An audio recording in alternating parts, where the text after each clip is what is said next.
Tapi saya ingin sampaikan penegasan juga. Jadi kalau saja apa yang dikatakan Pak Komjen Pol Purnawiran Pak Ugroseno tadi memang benar ya gitu, artinya dijalankan dengan benar, maka SP3 yang namanya surat perintah penghentian penyidikan, yaitu diambil suratnya ya selesai.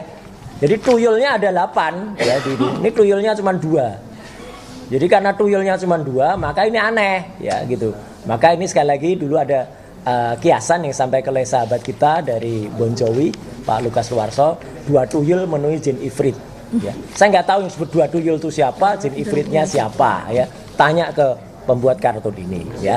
Nah, ini intinya yang ingin kami sampaikan. Jadi yang disampaikan tadi adalah apa? Kami sebenarnya sudah mencurigai sejak lama. Makanya kami tuliskan dalam bentuk tulisan ilmiah yang akhirnya sudah diuji oleh beberapa dokter dan juga profesor. Ada Dr. Ridho Ahmadi, ada Profesor Tono Saksono, ada Profesor Din Samsudin, ada juga Profesor Zainal Mutakin, ada juga misalnya Prof. Henry Subiakto dalam buku Jokowi's White Paper. Artinya apa? Ada memang beberapa spesimen ijazah yang berbeda-beda. Saya nanti akan tambahkan bukan hanya soal ijazah.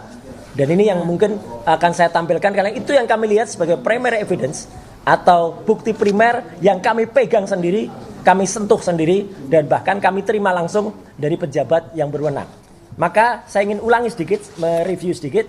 Ini yang disebut tadi penampakan ijazah Jokowi ya, tanggal 24 Oktober 2022. Websitenya masih ada sampai dengan sekarang ya, saya nggak perlu bacakan di situ ya, itu ada.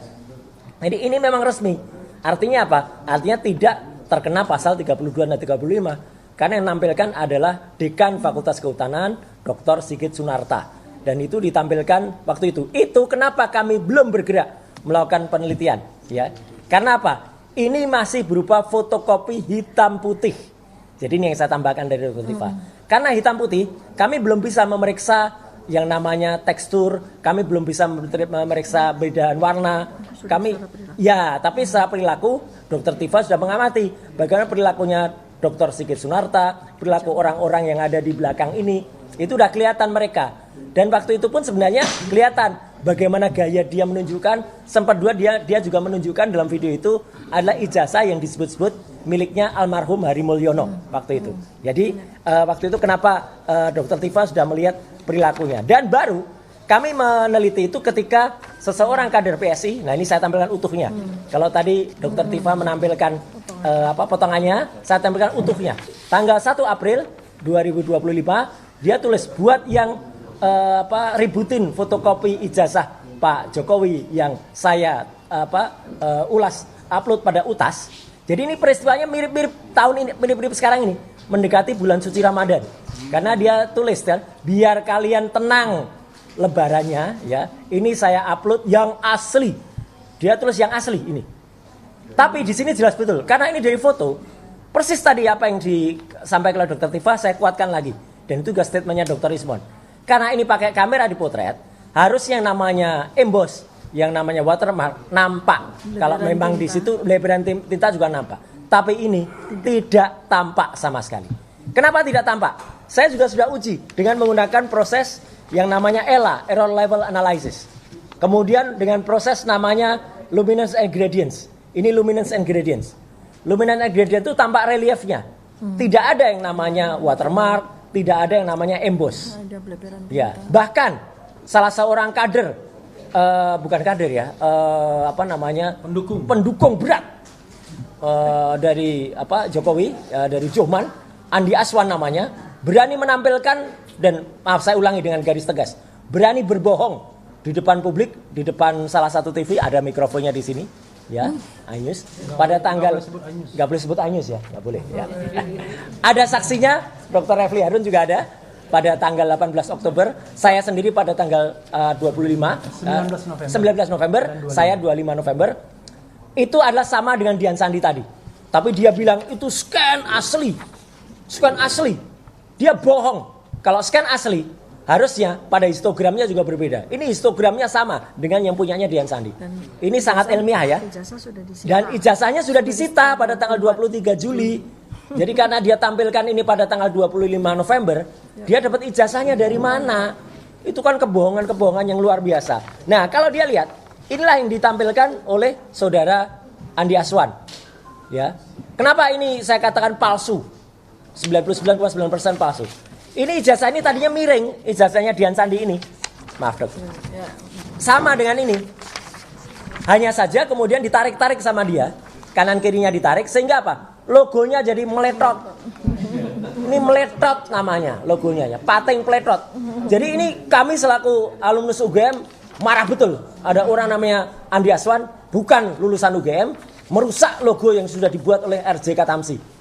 Logo UGM itu dibuat oleh Pak RJ Katamsi, seorang seniman dari ASRI, Akademi Seni Rupa Indonesia atau Institut Seni Indonesia sekarang. Kemudian disempurnakan oleh Prof. Muhammad Adnan pada tahun 93. Sekarang jadi bulat logonya. Dulunya seperti ini. Dan ini menjadi rusak, meletot ini. Teman-teman bisa lihat logo yang asli seperti ini. Dan ini untuk pertama kalinya saya tampilkan juga yang asli. Karena tadi Dr. Tifa menampilkan ini, saya tampilkan lebih sempurnanya. Ini nampak tidak di pixel. Siapa nama orangnya, fotonya kayak apa, ini pertama kalinya saya tampilkan. Ya. Jadi artinya apa? Artinya orangnya jelas. Almarhum Bambang Rudiharto. Ini atas kebaikan kita ahli warisnya, Pak Rujito. Jadi kita sekaligus berdoa semoga Pak almarhum Bambang Rudiharto tenang di sisinya. Dan beliau sangat membantu kita.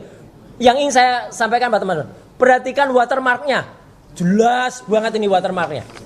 Perhatikan embossnya. Jelas banget nih embossnya. Apapun kalau itu asli, ya memang asli. Nggak akan bisa dipalsukan. Kalau memang palsu, ya memang palsu. Dan ini adalah yang sudah ditampilkan juga pada sidang Citizen Lawsuit di Solo. Ya, beberapa waktu yang lalu oleh yang bersangkutan sendiri, oleh Pak Rujito selaku adik dari almarhum Bambang Rudiharto. Tapi ini pun besok tanggal 18, 2 hari lagi akan saya tampilkan kembali di Solo dengan analisisnya. Saya insya Allah bersama Dr. Ismon Hasilon Sineper akan sama seperti Pak Ugro, yang Pak Ugro juga waktu itu menampilkan di Solo. Ini bukan fotonya Jokowi yang tadi itu, ya, karena ini Pak Ugro sendiri melihat memperbandingkan Jokowi nggak kayak gini gitu dulu. Dan beliau itu adalah berpengalaman 35 tahun loh sebagai seorang aparat negara. Jadi penyidik juga sudah pasti sangat hafal. Orang kecilnya kayak apa ya Pak Ukur ya, besarnya kayak apa juga pasti tahu, nggak akan bisa berbeda. Dan hari ini yang juga saya tampilkan, saya bocorin dikit. Apa yang nanti akan saya tampilkan di Rabu adalah tentang skripsi. Skripsi adalah ini yang namanya primary evidence. Yang kami terima langsung bertiga, saya, Dr. Tifa, Dr. Ismon, langsung dari Wakil Rektor UGM 1, ya, yaitu Prof. Wening Udasworo, dan Wakil Rektor UGM 4, Dr. Ari Sujito. Ya, kami terima langsung bentuk skripsinya, dan kemudian kami uji halaman-halamannya, dan ini jelasnya. Nah, ini untuk pertama kalinya juga saya tunjukkan. Kayak gini nih skripsinya. Ya, artinya apa? Ini dalam ukuran asli skripsinya. Saya foto dengan kamera profesional. Hasilnya bukan berupa JPEG. Kalau teman-teman yang tahu teknik pasti tahu. Ini bukan Joint Picture Expert Group, tapi ini RAW. RAW adalah raw material yang sangat tajam, sangat dalam. Itu gunanya untuk proses identifikasi. Apa bedanya RAW dan JPEG? Kalau JPEG itu sudah terkompresi. Kalau RAW masih aslinya, sehingga dia akan nampakkan warna aslinya. Kalau teman-teman mau pakai handphone, itu akan lebih bagus dari aslinya. Kalau dipotret dengan RAW, hasilnya kayak gini. Ini adalah kertas yang sangat indah. Kertas baru. Karena ini sudah dicetak dengan mesin cetak baru. Pakai inkjet ini. Padahal mesin inkjet itu belum ada di tahun 85. Adanya adalah tahun 85 adalah mesin ketik ini. Teman-teman bisa lihat. Kertasnya saja beda. Kertas sebelah kanan sudah kusem atau belawus dalam bahasa daerah. Kertas sebelah kiri masih tampak baru. Dan itu di skripsi yang sama, logis tidak? Dalam satu skripsi ada kertas yang berbeda. Kertasnya saja beda. Dan paling beda lagi adalah ketiknya. Di sebelah kanan ini mesin ketik. Ini adalah skripsi asli milik someone yang kita tidak tahu milik siapa. Sebelah kiri dituliskan Joko Widodo 1681 KT. Dan ini di print. Ini ketikan. Dan yang lebih lucu lagi, ini Sri Mulat saja kalah lucu, ya. Di sebelah kanan yang asli, Pak Ugro, ini nama pertama yang ditulis sebagai ucapan terima kasih adalah Dr. Insinyur Ahmad Sumitro. Ini tembusnya adalah bulan November tahun 85. Betul. Ahmad Sumitro bulan November masih doktor. Sebelah kiri ini sudah ditulis Profesor Dr. Ahmad Sumitro. Padahal Profesor Dr. Insinyur Ahmad Sumitro baru dikukuhkan menjadi profesor bulan Maret 86. Jadi kalau bulan November sudah ditulis profesor, kalau kita sendiri malu. Meskipun ada termul-termul yang menyatakan Prof sudah dapat SK-nya. Mana SK-nya? Tunjukkan ke saya. Nggak ada, hanya bilang aja itu sudah itu. Bahkan rektor pun berani mengatakan itu, tapi nggak ada buktinya. Dan kalaupun sudah terima SK, belum pidato pengukuhan, saya tantang sekarang. Coba mana profesor yang berani nulis gelar profesor sebelum pidato pengukuhan? Nggak ada. Kita saja nggak berani nulis gelar doktor sebelum saya lulus dulu. Kandidat dokter aja mungkin takut-takut. Kalau orang lain saya nyebut Dokter Tifa kandidat dokter boleh, saya orang lain yang nyebut. Tapi Dokter Tifa menuliskan kandidat dokter pasti malu-malu atau nggak berani gitu loh. Walaupun sudah kandidat dokter gitu loh. Jadi artinya itu etika kita. Artinya teman-teman semua, ini adalah fakta yang besok tidak terpatahkan, tidak terbantahkan. Besok akan saya tampilkan pada sidang Citizen Lawsuit di Solo pada hari Rabu tanggal 18. Yang malam harinya saya masih ada di TV ini, nggak perlu sebut TV-nya ya.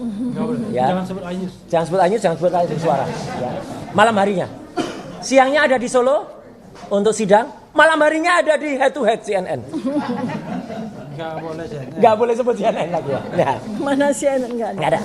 Jadi itu teman-teman semua. Jadi artinya kalau ingin saya katakan adalah kalau orang itu mau berbohong, ya tetap bohong Pak Ugro. Orang itu mau menampilkan tidak benaran, Pak Jagir, ya tetap tidak benar. Orang itu mau menampilkan kepalsuan, ya Laksamana, tetap artinya apa? Artinya orang itu tetap boncos. Wah, jadi kalau mau bohong ya boncos ya. Ini kata-kata ini sering diucapkan oleh Mas Hersu sama Mbak Agi pada off the record, ya boncos ya. Sekali boncos tetap boncos, sekali kita benar, insya Allah tetap benar. Terima kasih. Wassalamualaikum warahmatullahi wabarakatuh. Saya nambahin. Ya, silakan. Ya.